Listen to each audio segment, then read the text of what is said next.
大家好，我是丽姐，欢迎大家来听相亲故事，感谢大家的订阅。今天要给大家讲一个特别有意思的故事，关于一位北京女博士远嫁台湾的真实经历。这个故事让我感触很深，也让我对两岸的教育环境有了更深的认识。说到我们今天的女主角小杰，那可真是让人眼前一亮的女孩子。她今年32岁，是北京一所重点高校的青年教授，颜值高，气质佳，家教好。从小在一个书香门第长大，父母都是教育工作者，在北京开办了很有名气的教育培训机构。她有个大她3岁的哥哥和小她2岁的弟弟，兄妹仨都在教育领域发展，可以说是书香门第，根正苗红啊。记得第一次见到小杰时，她穿着一袭白色连衣裙，温婉大方，谈吐间流露出知性优雅。当时她找到我时，坦言自己虽然事业发展的不错，但感情一直是个难题。她说，丽姐，我感觉自己挺难找对象的，在学校里比我大的都结婚了，比我小的又不合适，同龄的优秀男士又特别少。听到这里，我深有感触。确实，现在的高知女性在婚恋市场上往往会遇到这样的困境。不过，这不正好让我想起了那位在台北工作的单身男士小陈吗？小陈是经朋友介绍认识的一位客户，35岁，台北人，在科技行业工作，事业有成，在台北置办了2套精致的公寓。虽然谈过几次恋爱，但因为种种原因都没走到最后。他为人特别谦和，处事低调，最重要的是特别顾家，很会照顾人。我第一次跟小杰提到小陈时，他第一反应是啊，台湾那么远啊，而且两岸文化差异这么大，能处？这种担忧很正常，毕竟两岸确实存在一些差异。不过我觉得有时候差异反而能碰撞出不一样的火花。在我的撮合下，小杰和小陈开始了网上交流，一来二去，2个人竟然聊得特别投机。小陈的温柔体贴完全打动了小杰，而小杰的知性优雅也深深吸引了小陈。2个月后，小陈专程飞到北京见小杰。第一次见面时，小陈买了一大束玫瑰，还特意准备了小杰最喜欢的台湾特产。小杰后来告诉我，丽姐见到小陈的第一眼，就觉得他特别真诚，眼神清澈，完全不像是会玩弄感情的人。但是好事多磨啊，当2个人决定认真发展时，双方父母都表示了强烈反对。小杰的父母担心女儿远嫁台湾会受委屈，也怕两岸文化差异太大。小陈的父母则担心陆籍媳妇会不适应台湾的生活方式，而小杰自己也有顾虑。他跟我说，丽姐，我也怕这段感情只是玩玩而已，万一到了台湾被欺负了怎么办？价值观不同怎么办？这些担忧确实都很实在。不过我觉得真爱是可以跨越这些阻碍的。在我的建议下，小杰决定先去台北出差一趟，实地感受一下那边的生活环境。这一去可真是让他大开眼界，彻底改变了对台湾的认知。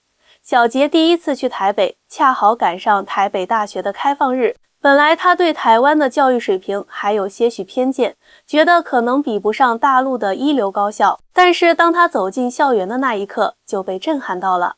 丽姐，你是不知道啊，小杰激动地跟我分享，台北大学的创新创业氛围太棒了，学校里到处都是学生创业团队的展示，而且他们的项目都特别接地气，直接对接产业需求。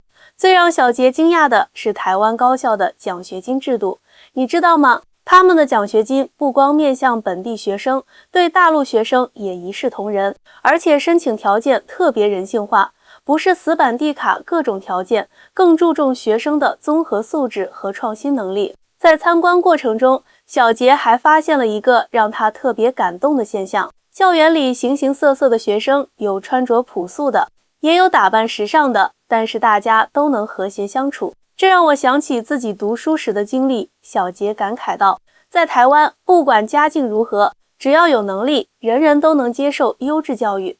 更让小杰刮目相看的是台湾的科技创新实力。以前我总觉得台湾的科技产业可能不够先进，直到我参观了他们的产学研合作项目。小杰兴奋地说，你知道台积电和联发科这些国际知名企业都是从台湾的高校孵化出来的吗？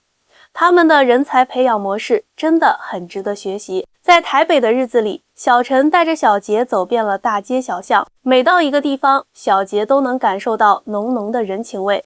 有一次下雨，我们在路边等车，一位阿姨二话不说就把伞让给我们用。小杰说这些的时候，眼睛都在发亮。医疗体系的完善程度也让小杰十分惊讶。台湾的医疗保险制度特别人性化，看病不用排长队，医生会很耐心地跟你解释病情，而且费用也很合理，不会给普通家庭造成太大负担。短短1周的台北之行，彻底颠覆了小杰对台湾的认知。我发现自己以前真的是井底之蛙。他坦言，生活在信息茧房里，对台湾的印象还停留在很多年前。现在的台湾在很多方面都很先进，尤其是在教育和民生领域。小杰回北京后，立刻跟父母分享了自己在台北的所见所闻。爸妈，你们知道吗？台北的大学里，学生们不是死读书，而是真正在学习如何解决实际问题。他们的创新教育、产学研结合都特别值得我们学习。渐渐的，小杰的父母也开始转变态度。作为教育工作者，他们敏锐地意识到台湾教育体系的优势。女儿，如果你真的喜欢那边的环境，想去发展，爸妈支持你。这句话让小杰心里暖暖的。不过，要真正决定远嫁台湾，小杰还需要克服很多顾虑。丽姐，你说我这样做对吗？她经常这样问我。说实话，作为一名红娘，我见过太多姻缘，但像小杰这样慎重的人真不多。她告诉我，丽姐，我现在特别纠结。一方面，我真的被台湾的教育理念和生活方式吸引了；另一方面，我又担心自己是不是被表象迷住了。我理解小杰的顾虑，毕竟在北京，他有稳定的工作、优渥的生活环境，还有疼爱他的父母。要放下这一切，确实需要莫大的勇气。但是从他谈起小陈时眼里的光芒，我就知道他的心已经悄悄地倾斜了。小陈也很用心，得知小杰的担忧后，他专门请了1周假期，带着父母来北京见小杰一家。记得那天，小陈的妈妈一见到小杰就说：“哎呀，小杰比照片上还要漂亮，难怪我儿子天天视频都舍不得挂电话。”这句话立刻拉近了两家人的距离。小陈的父亲是台北一所中学的退休校长，跟小杰的父母有着共同的教育理念。他们相谈甚欢，从两岸教育发展一直聊到人才培养模式。现在的年轻人要有国际视野，小陈父亲说，两岸之间多些交流，对大家都有好处。让小杰特别感动的是，小陈已经开始为他以后在台北的工作做准备了。我联系了几所大学的朋友，小陈告诉小杰，他们都对你的研究领域很感兴趣，如果你愿意来，随时可以谈合作。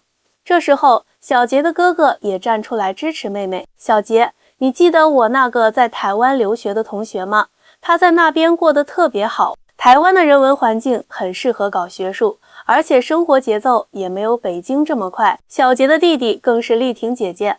姐，你不是一直想尝试不一样的教育模式吗？去台湾正好可以亲身体验他们的教学理念。而且有小陈照顾你，我们也放心。慢慢的，两家人的距离越来越近。小陈妈妈经常给小杰寄一些台湾的特产，还教他煮台湾小吃。等你来了台北，妈妈教你煮卤肉饭。小陈妈妈在视频里说，保证比外面卖的还好吃。最让小杰感动的是小陈对他事业的支持。你不用担心来台北会影响你的学术发展。小陈说，这边的科研环境很开放，两岸的学术交流也很频繁，你完全可以在这里继续你的研究。就这样，在两家人的支持下，小杰和小陈的感情稳步发展。每次小杰遇到困惑，都会来找我聊天。丽姐，你说的对。他说，有时候幸福就是这么简单。不，看着小杰逐渐坚定的眼神，我知道他已经做好了选择。经过半年的相处，小杰和小陈终于决定步入婚姻殿堂。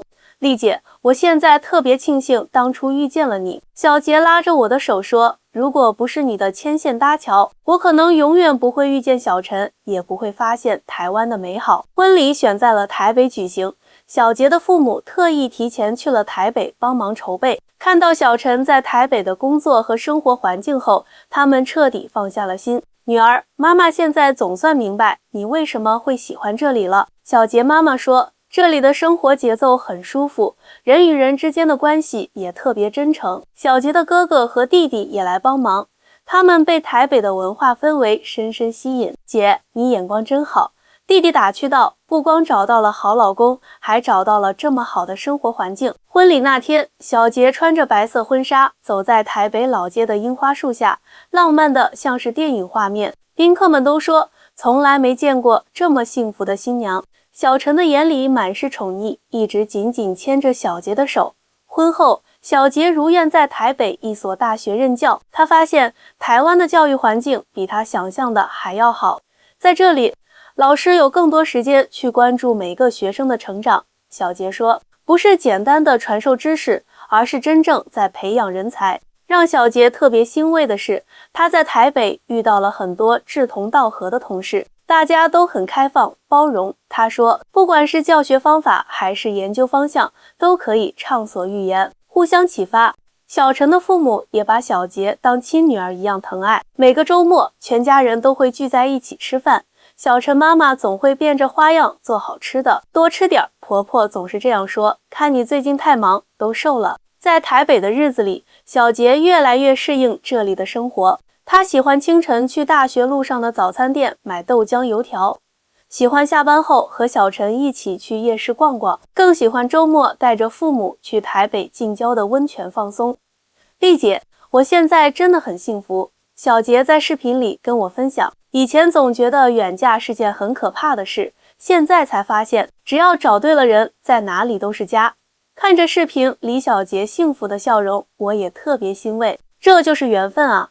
我感叹道，有时候幸福就在意想不到的地方等着你。婚后1年，小杰在台北的生活越来越精彩。他不仅在大学站稳了脚跟，还开创了两岸教育交流项目，带领学生做创新研究。丽姐，你知道吗？我的学生们特别有想法。小杰兴奋地说，他们不是简单的完成作业，而是真正在思考如何解决社会问题。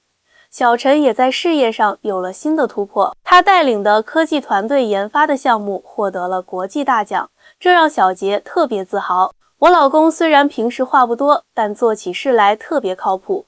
小杰笑着说，现在我总算明白为什么台湾能培养出这么多科技人才了。让小杰感动的是，他的父母现在每年都会来台北住上几个月。女儿，你在这边过得好，我们也就放心了。父亲说，而且我发现台北的教育理念确实很值得我们学习。小杰的公婆也特别支持他的工作，有时候小杰要加班，婆婆就会提前做好晚饭送到学校去。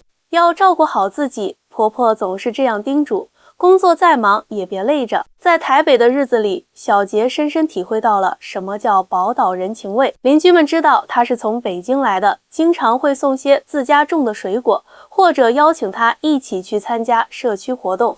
这里的人都特别热情。小杰说，让我完全感受不到是个外地人。